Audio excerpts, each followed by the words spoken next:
2023년을 준비하는 생존 전략. 장우석 부사장의 2023년을 대비할 최적의 포트폴리오. 이항영 위원의 미래를 이끌어갈 유망 테마. 여기에 미주미 특별 게스트까지. 6차 세미나 때 탄탄한 체력을 갖춘 종목 선별법으로 많은 관심을 받았던 세슬리 투자자문 최일호 상무의 적정주가 평가와 기업 선별법까지 준비했습니다. 수강 신청은 검색창에 투자공간 세미나를 입력하세요. 네, 월스트리트 모닝 브리핑 함께하고 있는 시각 7시 4분 지나고 있습니다. 이번에는 월가의 소식, 미국 주식에 미치다 이항영 전문위원 함께합니다. 위원님 어서 오세요. 네, 안녕하세요. 이항영입니다. 네, 반갑습니다. 우리 박종원 팀장이 오랜만에 함께해서 이제 시장의 큰 시계열, 큰 그림을 좀 짚어주셨어요. 네. 어떻게 보셨는지. 저는 이제 매일매일 이제 시황이나 이런 것들은 뉴스나 이런 내용들을 전해드리잖아요. 근데 닷새 연속 계속 떨어지다 보니까 지치는 그런 구간이고요. 이게 뭔가 시장이 그 하락하건 상승하고 뭔가 좀 브레이크가 걸려야 되는데 지금 브레이크가 좀 안 걸리고 있습니다. 네, 그래서 결국 외환 시장이 지금 패닉 상태에 좀 들어갔다고 보거든요. 그래서 패닉 상태 별게 아니라 기울기가 너무 가파라지고 있습니다. 이렇게 가파른 것이 계속 이어질 수는 없죠. 주식도 마찬가지, 모든 게 마찬가지인데 한마디로 지금 패닉 상태이기 때문에 어떤 방향성을 논하기 자체가 좀 어려운 구간이라고 좀 이해하실 수밖에 없습니다. 그 다우지수 한 1% 떨어졌고요. S&P 500 역시 1% 떨어졌고 나스닥 0.6% 떨어지면서 다우는 이틀 연속이죠. 지난 금요일 날도 연중 최저치. 결국 2020년 3월 이후 드디어 다우지수도 지금 베어마켓에 들어갔습니다. S&P 500도 0.9% 떨어졌고 연중 최저치를 기억하실지 모르겠지만 6월 저점으로 해서 지금 50% 반등했었잖아요. 그래서 단 한 번도 지금 저점이 깨진 적이 없었는데 역시 기록은 깨지라고 있는 건지 모르겠지만 오늘 그 기록이 깨졌어요. 네. 역사적으로 처음으로 50% 회복 이후 다시 제자리까지 떨어지는 진짜 안타까운 모습이 오늘 벌어졌죠. 그러면서 S&P 500 연중 최저, 다우 연중 최저가 오늘 가는 모습이 되겠습니다. 그러다 보니 연초 대비로 보면 다우지수도 지금 20%, S&P 500도 한 23, 4%, 나스닥은 32, 3%가 떨어지는 모습이 되겠고 결국 나스닥은 아직 약간 저점에 와 있지만 S&P 500과 다우지수는 이 저점을 지금 훼손된 그런 상태가 되겠습니다. 네. 6월에 기록했었던 저점, 6월 저때도 정말 우리 시장의 공포가 극에 치달았는데 지금 다시금 그 수준까지 떨어졌다. 네, 요 그림 잠깐 조금 더 보시면 지금 8월에 중순에 보면 이게 곧 회복했었잖아요. 이 언저리가 언제냐면 저는 그 정확하게 기억하고 있다고 좀 보고 있는데 그때 달러 N이 지금 131, 132까지 갔을 때거든요. 그 상태니까 약간 좀 시장이랑은 약간 좀 달랐죠. 그래서 그 당시에는 그나마 희망이 목소리가 좀 많이 났던 때가 이때고요. 다시 흘러내린 그런 흐름이 되겠습니다. 유가도 지금 1월 4일 이후 최저치까지 떨어져 있습니다. 그러다 보니 지금 유가 떨어진 분명히 우리한테 호재인데요. 호재 맞는데 여하튼 유가 떨어지는 걸 해석을 사람들은 글로벌 경기의 침체 이런 것들을 우려감을 얘기하는 거죠. 그러다 보니 지난 금요일 날이요. 79달러대로 들어섰잖아요. 6%가 떨어지면서 79달러 떨어졌거든요. 오늘 하루 또 지금 2% 거의 3%가 떨어지면서 이제는 76달러대로 떨어지는 그런 모습입니다. 근데 저는 유가가 2022년 그러니까 올해 초에 올랐던 초강세의 그 배경이 물론 이제 다시 이제 엔데믹 선언이 되고 수요가 증가할 것이다라는 부분도 있었지만 전쟁에 대한 이슈 때문에 유가가 엄청나게 올랐던 거잖아요. 네네. 그리고 이게 다시 제자리로 돌아오는데 이거를 자꾸 경기 침체 얘기를 붙이는 것보다는 뭔가 전쟁 이슈로 그냥 붙여서 좀 좋게. 근데 전쟁이 끝나야 되는데 뉴스 다들 보시잖아요. 뉴스 보시면 지금 한동안 잠잠하던 게 지난주 한 2주 전부터 외국에서도 뉴스 얘기 많이 하죠. 그러다 보니 지금 뭐 말로는 뭐 예비군만 잡아간다는데 예비군만은 아니라 다 데리고 가잖아요. 거기 잡아가는 거 아닙니까 지금요? 그렇죠. 그러다 보니까 탈출 행렬이 뭐 이어가고 있고요. 어저께인가 그 KBS가 잠깐 제가 클립으로 된 뉴스 보니까 그 또 젊은 친구 하나가 거기서 또 총을 발사했다는 거잖아요. 그 증집하고 이런 데서 끌려가기 싫어갖고. 그러니까 당연한 심리 아니겠습니까? 지금 총알바지 되는 분위기잖아요. 지금 저때까지의 분위기. 그래서 수만 명이 죽었다는데 꼭 끌고 가니까 도망가는 사람이 많은 거죠. 이게 지금 이상한 흐름이 이어지고 있기 때문에 전쟁은 언제 끝날지 모르죠. 거기다가 뭐 지금 모르겠어요. 그 예전에도 그랬었는데 지금 자기네가 그 차지한 영토를 그 러시아가 지금 투표 붙인 거 보셨어요? 네. 그게 이제 러시아라고 그러면 러시아 그쪽 공격하면 또 핵을 발사시다 얘기하니까 지금 이거는 그 글로벌 경기 침체 때문에 떨어졌다 그렇지만 언제 상황이 돌변할지도 모르기 그렇죠. 때문에 여전히 불안전한 상태가 이어지고 있다라고 이해하는 게 맞겠죠. 네, 자 국채 금리도 너무 많이 네. 올랐죠. 이게 3.5였잖아요. 그때요. 3.5 여기 갔을 때 보면 저 자신도 마찬가지 틀렸죠. 왜냐하면 이거 다시 회복하지 않을 거다, 올라가지 않을 거다 이번 타임에는. 근데 이거 여지없이 깨지면서 그냥 쳐 올라가고 있잖아요. 지금요. 이것은 어쩌면 불가피하죠. 왜냐하면 점도표를 점도표가 3개월 전 대비 거의 그냥 100bp로 올려놨잖아요. 그렇죠. 그러니까 그만큼 올라가는 겁니다. 그래서 지금 연말까지 해서 4.4를 찍어놨고요. 그래서 내년까지 해서 뭐 4.6 이렇게 찍는 그런 분위기잖아요. 그러다 보니 지금 125bp를 추가적으로 기준금리가 올라간다고 얘기하니 물론 이게 실제 금리가 이렇게 쫓아가는 건 아니고 뭐 더 갈 수도 있고 덜 갈 수도 있지만 지금 이 상태에서 지금 시장을 논하이는 것 자체가 쉽지 않죠. 그래서 한편에서는 어떤 그 외환시장의 패닉이라면 지금 이거를 채권을 투자한 사람의 입장에서 보면 완전 패닉이거든요. 채권 투자를 한 사람의 입장에서 엄청나게 손해보고 있는 거죠.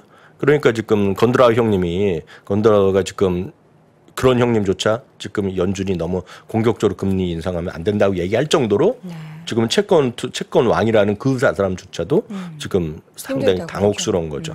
그래서 왜냐면 이렇게 올라가면 당연히 소위 스프레드라 그래갖고 소위 정크본드라든가요 하이힐드랑 격차가 지금 벌어지고 있는 거로 제가 뉴스 봤거든요. 그러니까 그런 쪽에 많이 했던 분들은 상당히 곤혹스럽고 또 예를 들어서 채권을 발행해갖고 그러니까 기체를 통해서 결국 자금을 융통해야 되는 그런 기업들의 입장에서 보면 물론 대부분 이제 약간의 지금 증자나 이런 거 쉽지 않은 기업들이겠죠. 그런 기업들을 보면 상당히 지금 곤혹스러운 입장이 이어질 수밖에 없죠. 예. 이런 상태에서 3번, 4번 주식이 쉬울 수가 없는 거죠. 데울 수가. 왜냐하면 1번, 2번도 주가가 떨어지는데 3번, 4번이 어떻게 버티겠습니까? 그래서 똑같은 흐름이라고 보셔야 되겠고요. 그렇죠. 2년물 금리는 4.3%까지 지금 치솟는 그런 분위기가 지금 돼 있다라고 이해하시면 되겠어요. 달러도 뭐 고점이 어딘지 모르게 저렇게 가파르게 올라가고 있습니다. 네, 맞습니다. 달러가 이제 가장 그 중에 주범이라고 전 보고 있는데요. 이렇게 114포인트까지 올라갈지 이걸 누가 생각했겠습니까? 저도 뭐 근처도 못 갔죠. 지금 이거 뭐냐? 영국 파운드화는 사상 최저. 네. 이런 수치를 본 적이 없으니까 태어나서 처음 본 거 아니까 세상의 모든 존재하는 사람들은 영국 파운드가 이렇게 떨어진 걸 처음 본 거잖아요. 거기다 이제 새로운 이게 뭔가 좀 바뀌어야 되는데 지금 이렇게 영국 파운드가 떨어진 거 뉴스 보셨겠지만 새로운 그 총리가 나왔잖아요. 지금요. 정권이 바뀌면서 그 총리가 바뀌었잖아요. 그러면서 이제 뭐 감세를 하고 그러다 보니까 영국 경기가 더 어려질 수 있다 이런 얘기하면서 지금 훅 더 떨어진 거잖아요. 그리고 이미 얘기도 했지만 내년 1월에 지금 영국의 지금 CPI 그런 전망이 뭐 18%까지 나왔었잖아요. 그래서 아 정말 설마 그랬는데 그렇게 좀 나올 수 있는 거죠. 왜냐하면 거기다 더 올라갈 수도 있는 거죠. 왜냐하면 가치가 파운드화가 이렇게 떨어지다 보니 그러다 보니 지금 달러 인덱스는 114포인트까지 올라가는 진짜 안타까운 모습이 되겠고요. 어저께 우리나라 그 주식시장이 한마디로 패닉 그 이상이었죠. 실제로 보면 코스닥이 5%가 떨어졌잖아요. 그러니까요. 그리고 시작과 동시에 환율이 1,420원 막 뚫고 올라갔는데 오늘 잠시 전에 보니까 미국에서 우리 밤에 있었던 거 보니까 1,430 정도의 움직임이 있었거든요. 1,430. 그러니까 우리나라 보면 우리 시장도 여전히 그런 혼돈 속에 계속 있을 수밖에 없는 그런 구간이라고 이해하실 수밖에 없습니다. 네. 자, 이 가운데 지금 보니까 달러화의 움직임에 따른 ETF는 당연히 수익률이 좋을 수밖에 없겠네요. 그렇죠. 지금 보면 이제 이것도 미국 사람이 해당되는 건데요. 미국에 이제 그 요즘 보면 올해 남은 승자는 예를 들어서 우스갯소리를 하는 거죠. 불마켓에 들어간 것은 결국은 지금 달러밖에 캐시밖에 없다는 얘기하는 것도 이제 미국 사람의 입장에서 보는데요. 그러니까 미국에 이제 단순하게 쉽게 미국 달러가 올라간다고 생각하는데 베팅하는 거는 US 달러의 U랑요. up이 있습니다. U-up. 이게 뭐 유명한 겁니다. 그리고 떨어진다고 생각하면 U-down입니다. U-down. U-P, U-D-N인데요. 이게 오래 보면 이제 그냥 올라가는 모습이죠. 그래서 완전히 반대되는 모습이잖아요. 그래서 이게 돈도 계속 몰리고 있다는데 뭐 그건 뭐 우리가 알 필요도 없지만 여하튼 시장에서 이런 시장에서의 흐름에서 많은 사람들 움직임이 있다라고 보셔야 되겠고요. 어제 그림이 약간 뭐 너무 작아서 안 보인다는 사람에서 딱한 그림 보여드렸는데요. 연초 대비요. 연초 대비 미국 달러 대비 각국의 화폐 가치의 움직임이 되겠습니다. 어제랑 거의 똑같은 건데 이제 그림만 좀 시각적으로 보여드리는 건데 아르헨티나 30%, 터키 27%, 한국 또 일본, 한국 이렇게 갖고 쭉 올라가는 거죠. 그나마 이제 캐나다가 지금 7% 떨어졌거든요. 근데 캐나다나 이렇게 몇몇 국가는 지금 지난주에 또 금리 확 올려놨잖아요. 그래서 그런 추세를 보셔야 되겠는데 여하튼 연초 대비 달러 대비 각국 화폐 가치가 이렇게 좀 떨어져 있다라고 보셔야 되겠고요. 이게 이제 순서대로죠. 그래서 최근에 보면 한국이 더 많이 떨어졌다 얘기하는데 뭐 그럴 수는 있죠. 여하튼 시장에서의 흐름이라고 보셔야 되고요. 중국이 한 10%라고 보셔야 되겠습니다. 캐나다도 말씀드렸다. 최근 2달 새 좀 약해졌어요. 그러면 도대체 이런 왜 흐름이 보이느냐 하면 가장 큰 것은 뭐 여러 가지겠죠. 각국이 원론적인 것들하면 각국이 엄청나게 돈을 풀었잖아요. 팬데믹에서. 그럼 돈을 회수할 수밖에 없는 것은 어찌 보면 교과서적으로 팩트인데 그러다가 거기에다가 사람들이 어느 쪽에 더 돈이 몰리느냐는 거죠. 안전한 쪽으로 가는 거가 바로 미국이 선택됐다라고 보셔야 되겠고요. 이거는 최근 1년 동안에요. 최근 1년 동안에 다들 금리 올린 건 아시지만 어느 정도 올린지는 모르잖아요. 어느 정도 올린 거? 그게 바로 이 그림입니다. 미국과 지금 캐나다가 붙어 있고요. 제일 많이 올린 나라들이 되겠고요. 네. 영국도 올렸지만 영국은 요 정도, 절반 정도. 영국 이번에 50bp 올렸잖아요. 딱 그런 느낌은 캐나다 이번에 100bp 올린 거로 제가 알고 있는데 여튼 이런 느낌으로 지금 보시면 되겠죠. 일본은 계속 똑같네요. 일본은 뭐 움직임이 거의 없다라고 보셔야 되겠죠. 실제로 보면 일본은 특이한 나라죠. 어찌됐건 일본 특이하고 지금 보면 터키도 특이하고 뭐 이런 나라들인데 여하튼 이 시장에서 그거는 지금 전 세계에서 그 화폐 가치 중에 통화 외환 시장에서 가장 거래가 많이 되는 10나라만 뽑은 거예요. 그러니까 우리나라는 포함이 안 되는데요. 여하튼 보면 미국, 캐나다, 뉴질랜드, 호주, 노르웨이, 영국, 스웨덴, 유로, 스위스, 영국, 일본 해갖고요. 10나라의 국가의 화폐 가치인데 그 국가들이 다 금리를 올린 거죠. 그러니까 우리나라도 이번에 보면 50bp 올릴 가능성이 커져 있잖아요. 그러니까 그런 것들에 보면 이런 흐름에서 이렇게 좀 자유로울 수 있는 나라는 거의 없겠죠.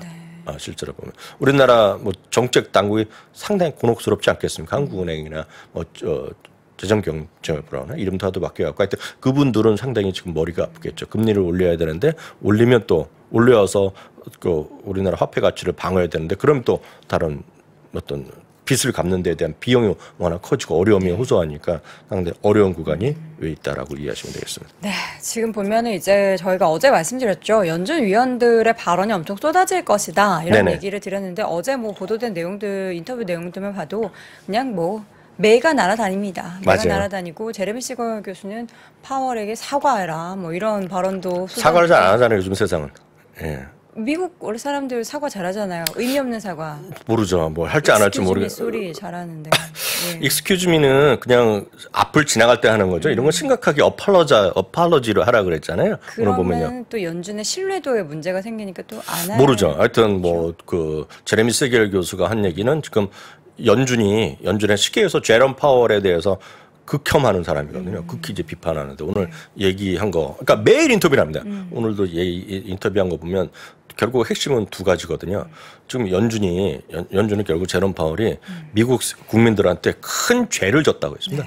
표현을 큰 죄를 졌고 이러면 어떻게 됩니까? 그냥 sorry가 아니라 apology라는 거죠. 진짜 사죄를 해야 된다는 얘기죠. 우리를 보면 90도 절하고 이제 뭐 이렇게 하는 사임. 뭐 사임까지 할지 모르겠지만 그 정도니까 비판적인 시가 또 많이 있다라고 보셔야 되겠습니다. 그럼 월가에서는 뭐라고 얘기를 하고 있을까요? 실제 시장에 대해서 늘 엇갈리는데 여전히 시장은 지금 저점이 깨졌기 때문에 상당히 이제 위축돼 있는 것도 분명하죠. 다만 오늘도 사는 사람도 있으니까요. 그렇게 보셔야 되겠는데요. 일단 모건스탠의 마이크 윌슨 얘기 오늘 조금 더 해드리겠습니다. 마이크 윌슨의 오늘 한 흥미로운 것은 좀 더 자세한 거는 마켓워치 오늘 기사에 좀 자세히 나왔는데 이걸 좀 분석해서 좀 이해하시면 편할 것 같아요. 결국 결국 달러의 강세가 물론 여기에는 닭이 먼저냐 계란이 먼저냐는 논쟁은 항상 있을 수밖에 없죠. 뭐가 먼저인지 모르지만 이번에 현상적으로 얘기하는 겁니다. 달러 강세에 따라서 달러 강세가 이렇게 이어지면서 글로벌 금융 경제 위기 초래 가능성이 과거에도 있었고 이번에도 커질 수 있다는 얘기인데요. 네. 그러면서 이제 달러 인덱스는 연말에 118까지 오를 수 있다는 겁니다. 그러니까 118도 이건 꽤 오래전부터 얘기했어요. 그럼 지금 114잖아요. 얼마 안 남았어요. 3.5%인데 엄청 큰 거죠, 이것도. 그러니까 환율이 이렇게 움직이는 거 엄청 큰 건데 여기에라도 많은 분들이 여기서라도 브레이크 걸리면 괜찮을 거라고 얘기할 겁니다. 많은 분, 저도 마찬가지. 그 브레이크가 걸리고 나서 떨어지면 좋겠지만 그건 뭐 모르는 거죠. 그러면서 요 그림이 흥미로운데 요 그림을 보는 방법은 요 파란색 있죠? 파란색은 전년 동기 대비요. 전년 동기 대비 달러 인덱스의 증감률입니다. 증가. 그러니까 요 올라가면 달러 인덱스가 올라갔다는 얘기입니다. 전년 동기 대비. 요거 내려가면 내려갔다는 의미가 되겠고요. 요 하나가 금융 위기 내지는 글로벌 경영 위기였다는 겁니다. 그래서 실제로 보면 1997년, 98년 우리나라가 이제 IMF 들어갔을 텐데 전 세계에서 보면 이제 러시아 금융 위기 이렇게 얘기하는 거 되겠고요. 요거는 이제 버블이었던 시기죠. 나스닥 버블, 기술 IT 버블이었던 시기가 되겠습니다. 2007년, 8년 여기는 이제 글로벌 금융 위기가 되겠고요. 금융이 되겠고요. 가장 최근 아마 이때는 2015년, 16년은 이제는 기억도 안 나지만 그 당시에 그리스와 이탈리아의 국가 채권 부도, 얘기 많이 나왔잖아요. 네. 그때 얘기고 올라가는 거예요. 물론 여기에는 말씀드렸다시피 닭이 먼저인지 계란이 먼저인지 모르겠지만 시장에서의 그런 위기감이 분명히 분명히 있다라는 얘기를 마이클 윌슨은 경고하고 있고요. 마이클 윌슨은 뭐 현재 똑같습니다. 3,000에서 3,400. 연말까지 3,000에서 3,400 바닥하고 내년 1분기에 바닥 뭐 이런 얘기를 마이클 윌슨의 뭐 초지일관 얘기하는 거라고 보셔야 되겠습니다. 네. 그리고 마찬가지 예를 들어서 그 뱅크 오브 아메리카도 비슷한 얘기를 하고 있다라고 보셔야 되겠고요. 조금 더 얘기를 해드리면 단기적으로는 추가 하락이 불가피하다는 것이 윌슨의 기본적인 시각입니다. 가장 큰 요인은 앞선 코너에서도 우리 박 선생이 얘기했지만 주식시장이 에 대한 이익 전망이 지금 지나치게 낙관적이라는 얘기를 하고 있습니다. 예를 들어서 월가에서요. 내년도 감익을 얘기하는 것, 이익이 감소할 거로 얘기하는 것은 모건 스탠리 한 곳입니다. 한 곳. 나머지는 이익이 계속 증가할 거라고 보고 있어요. 다만 증가율 자체는 상당히 둔화될 것. 평균이 지금 한 4.5% 정도 됩니다. 내년도 이익 전망이요. 그렇지만 마이클 윌슨은 마이너스 나고 있고 그러다 보면 이분의 생각은 지금 월가 애널리스트들이 너무 지금 안이하게 그 이익을 좋게 보고 있다는 겁니다. 그래서 그게 잘못됐다는 얘기하고 있고 말씀드렸던 대로 2024년 실적은 마이너스 성장한다 얘기하고 있고요. 인플레이션은 쉽게 잡히지 않는다는 얘기를 하고 있습니다. 이 부분에 대해서 논란의 여지가 있죠. 전혀 반대되는 사람 얘기가 제레미 시걸 교수 그리고 마르코 콜라노빅 같은 경우는 끝났다 얘기를 하는 거죠. 끝났다는 얘기에 뭐 각종 그런 통계는 많이 있어요. 그런 것들을 우리가 신뢰할 수 있는 건 많이 있고 실제되는 우리의 가격과 지금 정부에서 발표되는 소비자 물가 지수의 항목과의 괴리감이 상당히 있다는 겁니다. 가장 큰 것이 결국 쉘터 있죠? 렌트비가 이런 것들이 결국은 지금 고점 대비 지금 전월 대비 지금 그러니까 증가율 자체가 많이 둔화된다는 얘기하고 있고 그거 이제 선행되는 것이 집값이 떨어진다는 얘기하고 있고요. 지난달에 보면 CPI를 보면 거의 처음으로 지금 이번에 중고차 가격이 떨어졌거든요. 그렇지만 요걸 미국에 보면 NHAB라는 또 중고차 만 보는 인덱스가 있는데요. 거기 보면 지금 10% 막 떨어집니다. 지금 중고차 가격이요. 그래서 그런 거에 대한 괴리도가 있다는 겁니다. 그래서 그런 주장을 하는 사람도 있지만 통계적으로 공식적으로 발표문만 보니까 이 마이클 윌슨은 쉽게 떨어지지 않는다 얘기를 하는 겁니다. 그리고 그러다 보니 방어적 주식의 비중은 높여라는 얘기죠. 방어적 주식 높이는 건 주가가 안 떨어진다는 것이 아니라 그런 쪽을 해야지 시장의 어떤 분위기가 바뀔 게 그나마 선방할 수 있고 꼭 올라갈 때도 상당히 회복할 수 있다. 이런 얘기를 하는 거죠. 네, 그래서 반대로 빅테크 기업들의 주가는 고평가라는 얘기를 하고 있습니다. 여기에는 다 하는 건데 특히 빅테크 기업들 지금 고평가인데 왜냐하면 빅테크 기업의 3분기 이익 전망이 21.4%가 기존 대비 내렸다는 겁니다. 지금요. 기존 대비. 그러면 2023년 전망도 마이너스 11%. 지금 월가에서 모건 스탠리가 내년에 마이너스 4% 정도 얘기하고 있는데 그 2배 이상이 빅테크가 많이 떨어진다는 얘기라고. 이익이 떨어진다는 얘기죠. 3분기 이익도 평균 향이 5.8%에 비해서 21%, 마이너스 3%에 비해서 자기네가 마이너스 3, 4%에 비해서 두세 배를 더 많이 번다는 얘기하고 있고요. 메가캡 그중에서 한 2천억 달러 이상의 메가캡의 테크 기업의 PR이 여전히 35, 6배, 7배 가까이 나온다는 얘기죠.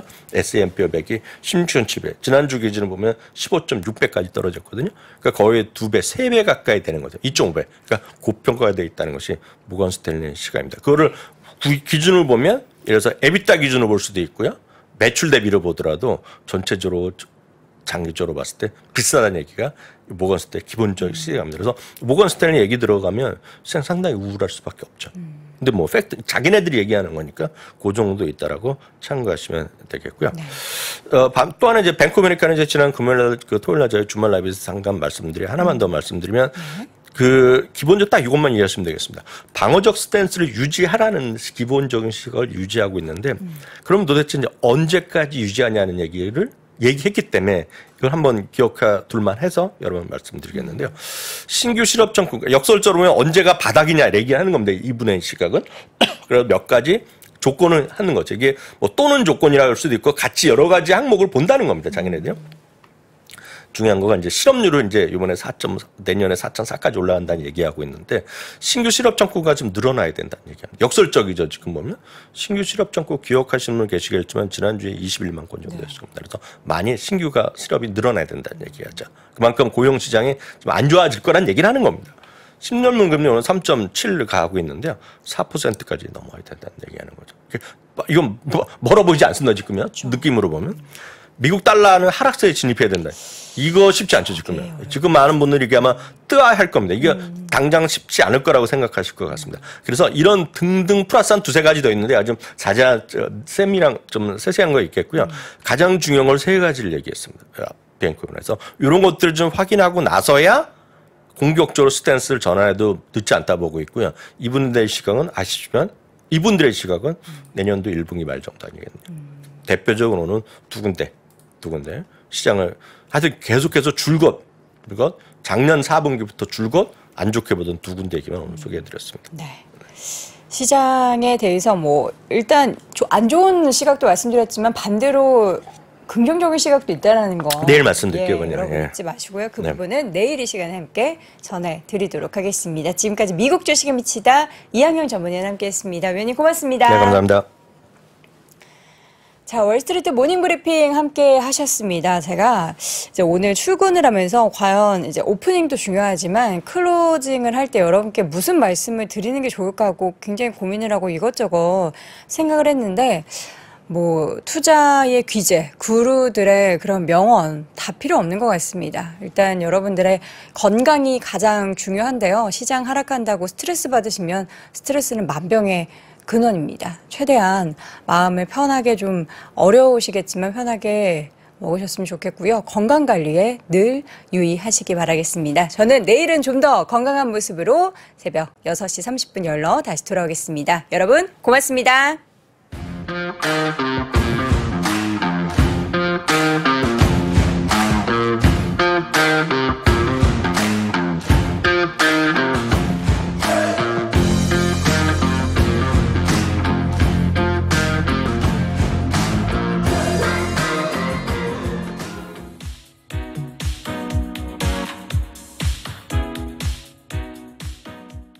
(21년도) 해외 주식 거래대금 1위 키움증권이 미국 주식이 처음이라면 누구나 $40 드려요. 차세대 국내 해외 통합 MTS 영웅문에스샵 출시 기념. 지금 바로 영웅문에스샵을 다운받아 $40 받아가세요. 해외 주식은 원금 손실 발생 가능하며 그 결과는 투자자에게 귀속되오니 유의하세요.